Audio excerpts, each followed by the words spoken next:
Hello and welcome to my channel. My name is Nekopon and today we are going to take a look at the new Grimoire, Echoing Chants featuring a Kaguya Minstrel. In this banner, we have a few new weapons and a new nightmare. However, we also have a ReZero collab coming up later this week, so my recommendation will be to most likely pass on this banner for now until you've grabbed everything you wanted from the collab, because those will be limited while everything in Echoing Chants banner will end up in the general pool.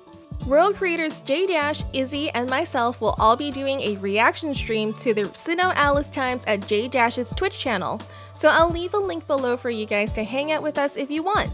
Alright, this Echoing Chants Grimoire is available from April 13th through the 26th. Princess Kaguya is expressed with an elegant traditional garb and blindfolds, which is very fitting for the princess of Masochism. She actually has a visual with her eyes closed under the blindfold briefly shown in the promotional video here. I really wish we can get that as a visual option for the class.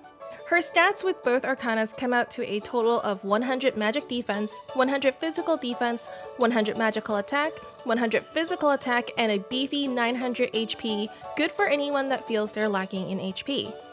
Of course, she comes with her instrument, the Lute of Masochism. This is a water element 19 cost instrument with a story skill of Warrior's Waltz 4, which massively increases one ally's physical attack. The Colosseum skill is similar, but it's actually a really cool revenge skill called Warrior's Elegy 4 that also massively increases one ally's physical attack, but in addition to that, it also has a 150% effect when at a disadvantage. The skill here is actually exactly the same as the ever popular Heatwave instrument, but Heatwave has support boon too, which is better than the weapon repair on the Lute. Of course, this weapon is good for guilds that are heavily focused on physical vanguards. The Lute actually has the 4th highest physical attack out of all instruments, which is great for supporting its own skill. Next, we have the Sickle of Conquest, which is a fire element polearm with 18 cost. The primary skill here is Evil Blaze of Legion 3, dealing great magical damage to 1 to 2 enemies and slightly restoring your own HP. The Colosseum skill here is Mental Focus 2, that increases your own magical attack while attacking. This is an okay polearm, no notable stats, and the skills are fine. I'd wait to see how the one in the ReZero collab will look before deciding to pull on this one if you need a new polearm. Third, we have a hammer. This one is Rallying Hammer, a water element 18 cost hammer with the primary skill of Water God's Prestige 3. Deals great physical damage to 1 to 2 enemies and slightly reduces enemies' physical attack and magical attack. The Colosseum support skill is Replenish Magic 2. The hammer can go to LL in JP. The stats on this hammer is pretty disappointing, ranking only 18th on physical attack out of all hammers. The skills on this are just fine, definitely a skippable one for crushers. I think the one in the collab will end up looking much more appealing than this one. The last weapon is a tome called Spirit Book. This one is a wind element 18 cost tome with Incantation of Disenchantment 3. Greatly reduces magical defense of 1 to 2 enemies, and the Colosseum support skill is Replenish Magic 2. This tome can go to LL and JP. The magical defense on this book is pretty decent, ranking 9th out of all tomes. It has exactly the same skill as Black Iron Book and Tale of the Phoenix, but Spirit Book has the highest stats out of all 3. This one definitely has a specific use, very helpful for teams that are heavily focused on magical damage. Finally, we have a new nightmare. This one is called Flippy Bird. That's actually a really cute name.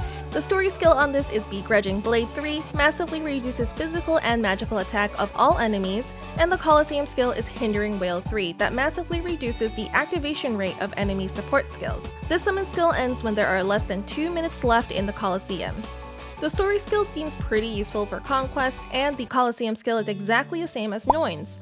I always think it's a good idea to use this skill but never end up doing it, prioritizing something like an elemental over this because it's so much easier to see the benefit of an elemental compared to Hindering Whale's effect. With that said, I think the stats is where this nightmare really shines the most. It has the 4th highest physical attack, finally beating out Ugalu. The magical attack is also ranked number 4 as well. The physical defense is 2nd, beating out Karkinos, and magical defense is also 2nd, again beating out poor Karkinos. Dare I say the nightmare is probably the best item out of this banner? It's definitely the most universally beneficial for everyone out of everything in this banner.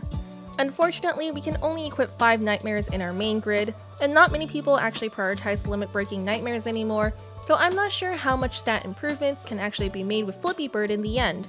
But for sure, the stats are quite juicy, and if you happen to have Medals of Desires or extra Twilight Crystals after the collab, this could be something to consider getting if you have room for it. Alright, that's all the items in this banner. Thanks so much for watching. Please subscribe if you've enjoyed your time here with me today. Here's a clip of our royal creator Sin performing his cover for SINoALICE. Check out his page to see more of his great music. Thanks again, and I'll see you all next time. Bye!